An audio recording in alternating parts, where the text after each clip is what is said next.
नमस्कार दोस्तों, मेरे YouTube चैनल ई टीचिंग गुरुकुल में आप सबका स्वागत है। डेटा स्ट्रक्चर के नेक्स्ट वीडियो लेक्चर में मैं एक नया वीडियो बताने जा रहा हूँ, एक्सप्लेन करने जा रहा हूँ, जो कि एल्गोरिथम पे बेस है कि डेटा स्ट्रक्चर में एल्गोरिथम का क्या इंपॉर्टेंस होता है। तो हम देखते हैं वन बाय वन क्या होता है इसमें। लास्ट तक देखिएगा इस वीडियो को, तो आपको बहुत सारी जानकारी है इसमें मिल जाएगी आपको। सबसे पहला पॉइंट ये होता है कि algorithm is a step by step procedure which defined as a set of instruction to be executed in a certain order to get the desired output। जैसे कि नॉर्मली जब हम कोडिंग सीखते हैं या प्रोग्रामिंग सीखते हैं तो सबसे पहला इंपॉर्टेंट पार्ट होता है कोडिंग के पहले, वो होता है एल्गोरिथम। एल्गोरिथम जो होता है nothing but the step by step procedure होता है। स्टेप बाय स्टेप स्टेटमेंट्स होते हैं, सीक्वेंस होते हैं, जिसको हम लोग फॉलो करते हुए हमारा आउटपुट मिलता है।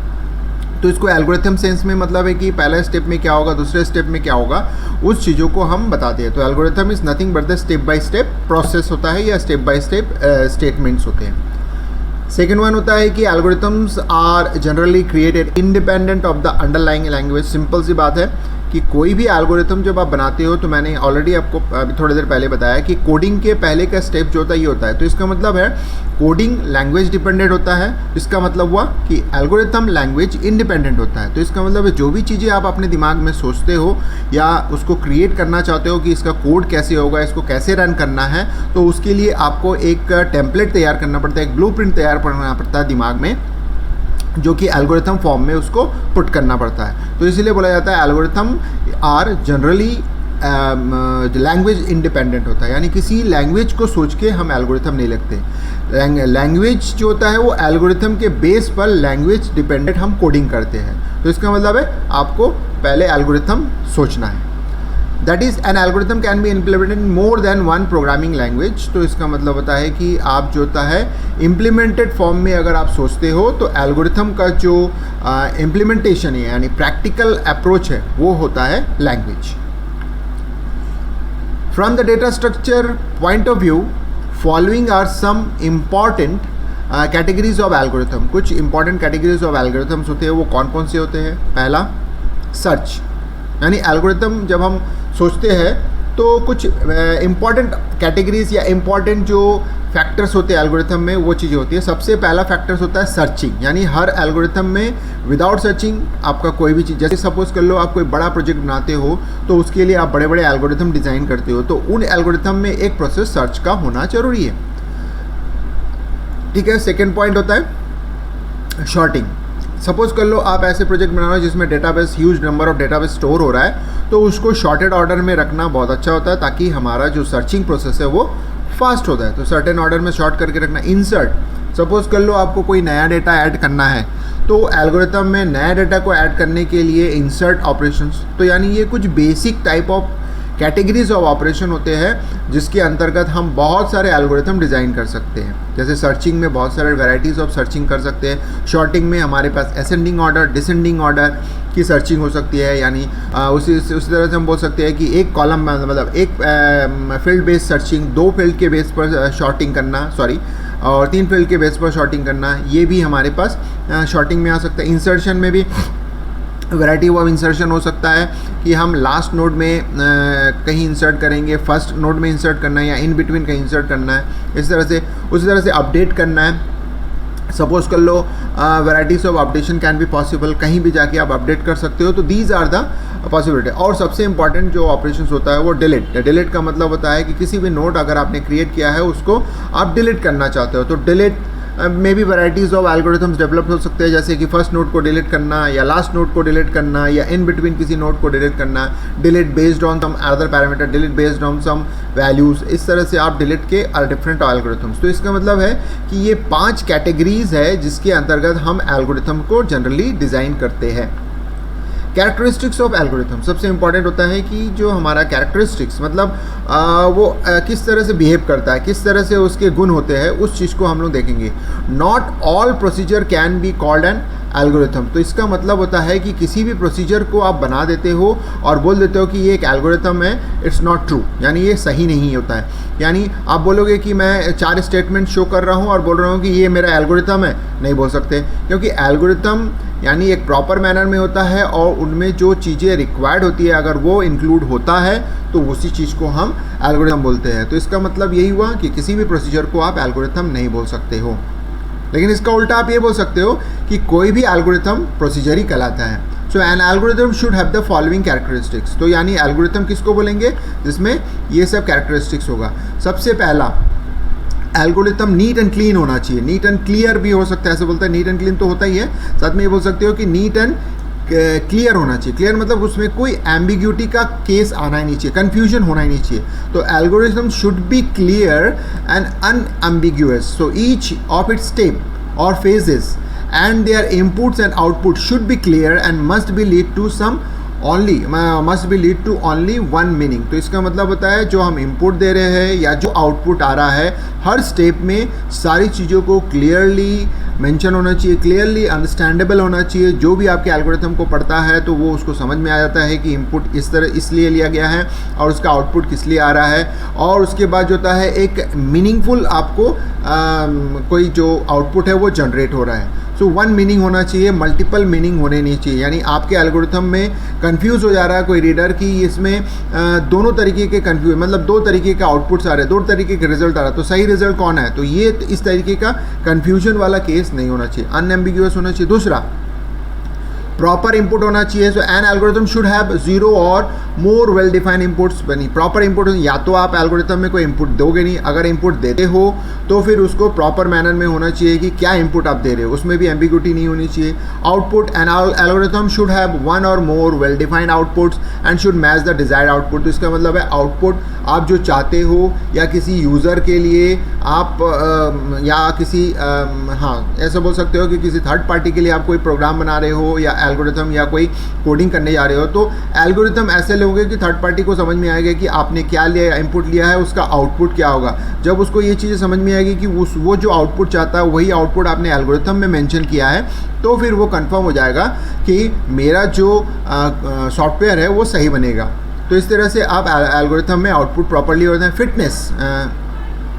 फाइनाइटनेस मतलब algorithm must terminate after a finite number of steps.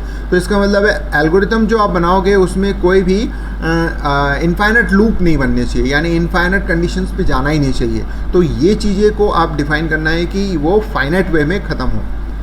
Feasibility का मतलब होता है should be feasible with the available resources. इसका मतलब होता है कि आपके अवेलेबल, यानी कंप्यूटर सिस्टम में जो सॉफ्टवेयर चलेगा तो वो जो उसके रिसोर्सेज अवेलेबल है उसके हिसाब से वो प्रॉपर मैनर में काम करे, कोई भी एम्बिग्यूटी या कोई भी जो होता है प्रॉब्लम क्रिएट ना करे, अनवांटेडली आपका सॉफ्टवेयर ऑटोमेटिकली बंद ना हो जाए। तो इस तरह से फिजिबिलिटी के बेस पर आप डिज़ाइन करोगे।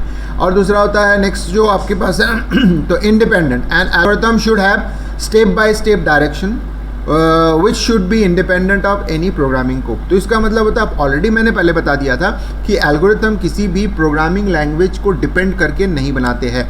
Algorithm is just a concept, just a theory, जो कि हम अपने हिसाब से बनाते हैं, फिर उसको प्रोग्रामिंग के हिसाब से उसको अडॉप्ट करता है, फिर अपने हिसाब से कोड करता है। तो इसका मतलब होता है एक एल्गोरिथम से आप मल्टीपल नंबर ऑफ लैंग्वेज लेके multiple number of different kinds of codes different languages में बना सकते हो, लेकिन एल्गोरिथम यानी कंसेप्ट आपका एक ही रहेगा। तो इसलिए बोला जाता है एल्गोरिथम इंडिपेंडेंट लैंग्वेज से इंडिपेंडेंट होता है। How to write an algorithm, सबसे इंपॉर्टेंट होता है कि हम एल्गोरिथम को कैसे लिखेंगे, सबसे इंपॉर्टेंट होता है, क्योंकि एल्गोरिथम के बारे में इतना कुछ डिस्कशन कर दिया, इतना होता है, लेकिन क्वेश्चन यही आता है कि एल्गोरिथम हम बोल रहे हैं लेकिन उसको लिखेंगे कैसे। तो there are the no well defined standard for writing algorithm. तो सिंपल सी बात है, एक चीज़ आपको क्लियर हो गई है आज के बाद से, आप ये जान के रखिए कि एल्गोरिथम का कोई स्टैंडर्ड नहीं है, वर्ल्ड वाइड कोई स्टैंडर्डाइज किया नहीं गया है। आप अपने लैंग्वेज में एल्गोरिथम को लिख सकते हो, वो किसी भी भाषा में लिख सकते हो, किसी भी तरीके से लिख सकते हो, किसी भी वे में लिख सकते हो। जैसे कि नॉर्मली आप जब क्लास में कोई टीचिंग होती है, क्लास में जो सब्जेक्ट टीचर आपको कोई सब्जेक्ट पढ़ाता है तो वो जैसे बोलता है तो उस हिसाब से आप उसको अपने पॉइंट ऑफ व्यू से जब उसको नोट करते जाते हो तो वो one kind of algorithm you are writing. तो इसका मतलब आपको समझ में आ गया कि जैसे आप नोट्स बनाते हो क्लास में, उसी तरीके का एल्गोरिथम राइटिंग होती है। Rather it is problems and resource dependent. तो इसका मतलब होता है, ये तो मैंने बोल दिया कि ये इसका कोई वेल डिफाइंड स्टैंडर्ड नहीं है, आप किसी भी तरीके से इसको लिख सकते हो। लेकिन इसके अलावा ये जो एल्गोरिथम होता है वो प्रॉब्लम और जो अवेलेबल रिसोर्सेज जिस पे आप अपने सॉफ्टवेयर को रन कराना चाहते हो उस पर डिपेंडेंट होकर काम करना। यानी एल्गोरिथम इंडिपेंडेंट लैंग्वेज से इंडिपेंडेंट होकर बनाते हैं, लेकिन जिसमें रन करेगा, यानी जो प्रॉब्लम आपने सोचा है तो प्रॉब्लम को सोच के, प्रॉब्लम को ऑन द कॉन्टेक्स्ट, यानी प्रॉब्लम के कॉन्टेक्स्ट में ही आपको सारा का सारा बनाना पड़ेगा। यानी इंडिपेंडेंट होकर आप नहीं काम कर सकते उसमें। Algorithms are never written to support a particular programming code, already मैंने मेंशन कर दिया था। नेक्स्ट पॉइंट में आप देख सकते हो कि as we know that all programming language share basic codes construct like loops, for loop ये होता है। तो प्रोग्रामिंग लैंग्वेज के रिस्पेक्ट में हम लिख रहे हैं, तो इसका मतलब है कि हम इस चीज़ को होता है तो these common construct can be use to write an algorithm. तो इसका मतलब होता है कि ये जो चीज़ें हैं, यानी हम थोड़ा सा अगर बात करेंगे, थोड़ा सा लैंग्वेज डिपेंडेंट होकर एल्गोरिथम को लिखने का ट्राई करते हैं, फ्लेवर देते हैं। क्योंकि जब एक प्रोग्रामर आपके एल्गोरिथम को रीड करके कोई प्रोग्राम बनाता है तो उनको ये जो कंस्ट्रक्ट है उससे उसको ईजी पड़ जाता है कि यहाँ पे हमको लूप बनाना है, यहाँ पे हमको इफ़ लगाने हैं। तो इस तरीके के कुछ कंस्ट्रक्ट है जिसको आप इस्तेमाल कर सकते हैं। तो इसका मतलब है लिटिल बिट आप बोल सकते हो कि ये डिपेंडेंट होकर काम करता है। जैसे डू यूज़ करो, फॉर यूज़ करो, वाइल यूज़ करो, लूप स्टेटमेंट, यानी आपके एल्गोरिथम में कहीं लूप यूज़ हो रहा है तो उसके लिए आप यूज़ करो, या फ्लो कंट्रोल यानी कंडीशनल कुछ आप एल्गोरिथम में प्रोसेस मेंटेन कर रहे हो तो उसमें आप ये मेंशन कर सकते हो। तो इसका मतलब है कुछ जगह में आप इन चीज़ों को इस्तेमाल कर सकते हो, लेकिन फुली डिपेंडेंट होकर काम नहीं होता। किसी भी प्रोग्रामिंग लैंग्वेज से फुली डिपेंडेंट काम नहीं करते हैं। So we write algorithm in step by step manner, but it is not always in the case. जरूरी नहीं है कि हमेशा स्टेप बाय स्टेप मैनर में हो। Algorithm writing is a process and is executed after the problem domain is well defined. तो इसका मतलब होता है कि एल्गोरिथम राइटिंग आप तभी स्टार्ट कर सकते हो, तभी मेंशन कर सकते हो, यानी तभी आप स्ट्रक्चर क्रिएट कर सकते हो जब आपको ये पता हो कि आपका एल्गोरिथम किस प्रॉब्लम के बेस पर बनाया जाता है। तो तभी आप उसको एग्जीक्यूशन मोड पे कन्वर्ट कर सकते हो और प्रोसेस जो होता है आपका, यानी जो राइटिंग या लाइन ऑफ स्टेटमेंट जो आप लिखते हो एल्गोरिथम को बनाने के लिए, वो काम करेगा। That is we should know the problem domain for which we are designing a solution. Simple, यानी हमको प्रॉब्लम डोमेन के बारे में अच्छी जानकारी होना चाहिए, जिससे कि हम जो आपका सॉल्यूशन है, यानी आपका एल्गोरिथम जो सॉल्यूशन प्रोवाइड कर रहा है, वो सही तरीके से काम करे। जैसे एग्जांपल ले लेते हैं, जैसे प्रॉब्लम में बताया गया है कि design an algorithm to add 2 numbers and display the result. तो इसका मतलब होता है कि हम 2 नंबर को लेना है और उसका रिजल्ट हमको शो करना है। तो ये कैसे पॉसिबल है? तो यानी इसके लिए हमका एल्गोरिथम क्या होगा? तो स्टेप नंबर 1 में हम स्टार्ट करेंगे। स्टेप नंबर 1 हमारा स्टार्ट हो रहा है एल्गोरिथम में, यानी ये बताने के लिए कि यहाँ से मेरा कोड स्टार्ट हो रहा है। उसके बाद सेकेंड पॉइंट में मैं लिखूंगा कि declare 3 integers A, B and C। अब इसके पीछे रीज़न ये है कि मेरा प्रॉब्लम ये है कि मैं 2 नंबर को ऐड करूंगा और उसको रिजल्ट को। तो इसका मतलब होता है कि 2 नंबर मीन्स A और B, हमारा 2 नंबर हो गया, और रिजल्ट मीन्स हमारा C होगा। तो इसीलिए हमने वो सोच के A, B, C हमने एल्गोरिथम में मेंशन किया है। अब इसमें क्या हो रहा है? तो define the value of A and B। तो इसका मतलब है 2 नंबर है तो इसमें कुछ ना कुछ वैल्यू होगा। जैसे फॉर एग्जांपल मैं 15 कर देता हूँ या 23। So these values are given in the. तो इसका मतलब यहाँ पे हमारा क्या हो रहा है? That is going to be input ले रहे हैं हम। डिफाइन वैल्यूज मतलब इनपुट लेना। ऐड वैल्यूज यानी यहाँ पे हमारा ऑपरेशन हो रहा है, क्योंकि because you are going to add some values, so which means that you are arithmetic operations. तो आप क्या कर रहे हो? एरिथमेटिक ऑपरेशंस आप कर रहे हो। तो एरिथमेटिक ऑपरेशन मतलब आप प्लस यूज़ कर रहे हो। फिर उसके बाद store the output of step C to C। तो इसका मतलब होता है C में आप क्या स्टोर कर रहे हो? A प्लस B का ऑपरेशन। तो जो कि ऑपरेशन यहाँ परफॉर्म हो रहा है A प्लस B, और इस रिजल्ट को आप कहाँ स्टोर कर रहे हो? C में स्टोर कर रहे हो। तो that is the next step. उसके बाद प्रिंट C, यानी आपके पास जो भी वैल्यू होगा, जैसे फॉर एग्जांपल मैंने यहाँ पे लिया है तो ये हो गया हमारा 38, तो इक्वल्स टू 38 हो रहा है, तो 38 going to be print here, तो यानी ये प्रिंट कर दिया और हमारा लास्ट स्टेप होता है स्टॉप। तो इसका मतलब है स्टार्ट से लेके स्टॉप तक हमने सारी चीज़ों को अपने अकॉर्डिंग मेंशन कर दिया है, जो कि एक बता रहा है वेल डिफाइंड, वेल मैनर, जिसमें इनपुट भी क्लियर है, ऑपरेशन भी क्लियर है और आउटपुट भी क्लियर है, कोई एम्बिग्यूटी इसमें नहीं दिख रहा है। तो इसका मतलब है हमारा एल्गोरिथम सही है। अब ये जो मैंने एल्गोरिथम लिखा है इसको आप चेंज कर सकते हो। तो मैंने अभी बताया कि एल्गोरिथम का कोई स्टैंडर्ड नहीं होता है, तो सिंपल सी बात है, जैसे यहाँ पे दिया हुआ है डिफाइन, इसकी जगह मैं क्या लिख सकता हूँ, इनपुट, ठीक है, इनपुट मैं लिख सकता हूँ इनपुट ए एंड बी, ठीक है, ये हो गया। तो इसका मतलब है पूरा का पूरा जो स्टेटमेंट है मैं इसको हटा सकता हूँ, ये पूरा का पूरा स्टेटमेंट मैं यहाँ हटा के सीधे सीधा लिख सकता हूँ इनपुट ए एंड बी। उसी तरह से add value of C A and B, इसको मैंने स्टेटमेंट में लिखा, इसको मैं सिंबॉलिक फॉर्म में लिखना चाहता हूँ, तो मैं यहाँ पे देख सकते हो, मैं ब्रैकेट में मेंशन कर रहा हूँ कि सी इज इक्वल टू हाँ, यहाँ पे मैं लिख सकता हूँ C is equal to A plus B, ये एक स्टेप हो गया। अगर मैं ये स्टेप यूज़ करता हूँ तो यहाँ पे आपको डायरेक्टली ये पता चल गया कि सी में ए और बी की वैल्यू ऐड हो रहा है, तो इस वजह से हम क्या कर सकते हैं, ये जो स्टेप है इसको हटा सकते हैं, क्योंकि लिखने की ज़रूरत नहीं है। अब मैंने सिंबॉलिक फॉर्म में उसको रिप्रेजेंट कर दिया, तो मेरा एक स्टेप कम हो गया। उसके बाद मैं यहाँ पे ये स्टेटमेंट यहाँ को मैं इसको 5 कर दूंगा और इसको 6 कर दूंगा, तो प्रिंट सी करूँगा, और ये तो इस तरह से आपने देखा होगा कि अगर मैं अलग वे में बनाना चाहता हूँ, कोई इसको अलग वे में बनाना चाहता है तो इसको बना सकता है। तो इस तरह से आप देख सकते हैं कि कोई भी एल्गोरिथम डिपेंडेंट ना हो के इंडिपेंडेंटली वो बना सकता है, जैसा एक यूज़र उसको लगे कि मैं कैसे बनाना चाहता हूँ, तो वो और इजी पड़ जाता है। एल्गोरिथम एनालिसिस, एल्गोरिथम एनालिसिस का मतलब होता है, अगर सपोज कर लो आपने कोई एल्गोरिथम बनाया है तो उसका एनालिसिस होना जरूरी है कि वो एल्गोरिथम कितना अच्छा काम कर रहा है, कितना फिजिबल है, कितना आपके कंप्यूटर के लिए अच्छा है, या कोई भी यूज़र उसको जब रन करता है तो कितना फास्टर वे में रन होता है। तो efficiency of an algorithm can be analysed at 2 different stage, before implementation, after implementation. इसका मतलब होता है आप अपने एल्गोरिथम को डिज़ाइन करने के बाद किसी एक्सपर्ट को अगर आप दिखाते हो, तो एक्सपर्ट जब उसको ऑब्जर्व करता है और उसके बाद चेक करता है, तो चेक करने के बाद बताता है कि आपके प्रोग्राम में या आपके एल्गोरिथम में क्या प्रॉब्लम्स है, क्या फ्लॉज है, यानी आप उसको कैसे इम्प्रूव कर सकते हैं। तो इस तरीके का एनालिसिस जो कि रन करने के पहले का केस है, उसको हम लोग बोलते हैं बिफोर इम्प्लीमेंटेशन। और इसका मतलब होता है कि हमने एल्गोरिथम डिज़ाइन किया है, उसका कोई कोड नहीं बनाया है, उसका कोई लैंग्वेज डिपेंडेंट प्रोग्राम नहीं बनाया है, तो इस चीज़ को हम लोग बोलेंगे before implementation.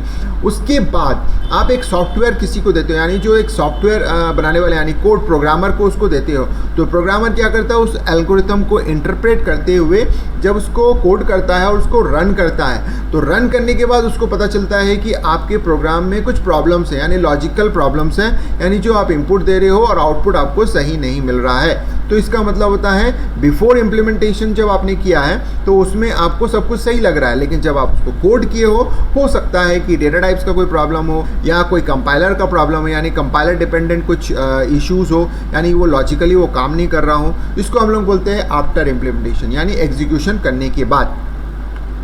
So they are the following, क्या क्या हो सकता है, ए प्रायोरी एनालिसिस, जिसको हम लोग बोलते हैं कि there is an theoretical analysis of an algorithm. Already मैंने आपको बताया था बिफोर इम्प्लीमेंटेशन का मतलब एक एक्सपर्ट को आपको दिखाना, वो थियोरेटिकली उसको चेक करता है कि आपका थ्योरी सही है। जैसे फॉर एग्जांपल हम कोई क्वेश्चन देते हैं और एक वैल्यूअर जो होता है इसकी स्टूडेंट का क्वेश्चन पेपर जो आंसर है उसको चेक करता है, तो इस तरीके के एनालिसिस को हम लोग बोलते हैं थियोरेटिकल, यानी थियोरेटिकली उसने सब कुछ सही किया कि नहीं, उसने मैथमेटिकल एक्सप्रेशन को सही तरीके से लिखा कि नहीं, इसको हम लोग बोलते हैं प्रायोरी एनालिसिस। दूसरा, efficiency of an algorithm is measured by assuming that all other factors, for example processor speed, are constant and have no effect on the implementation. तो इसका मतलब है सेकंड, उसी में ही हम लोग देखते हैं एल्गोरिथम में चेक करके कि ये प्रोसेसर पे कितना लोड दे रहा है, या फिर उसके जो होता है constant and have no effect, यानी उसको प्रोसेसर से कोई मतलब नहीं है, प्रोसेसर इसमें ज़्यादा वर्कलोड में नहीं आएगा, ज़्यादा बिजी नहीं होगा, ये भी हम चेक कर लेते हैं। और उसके बाद होता है पोस्टीरियर एनालिसिस, जिसको हम लोग बोलते हैं आफ्टर इम्प्लीमेंटेशन।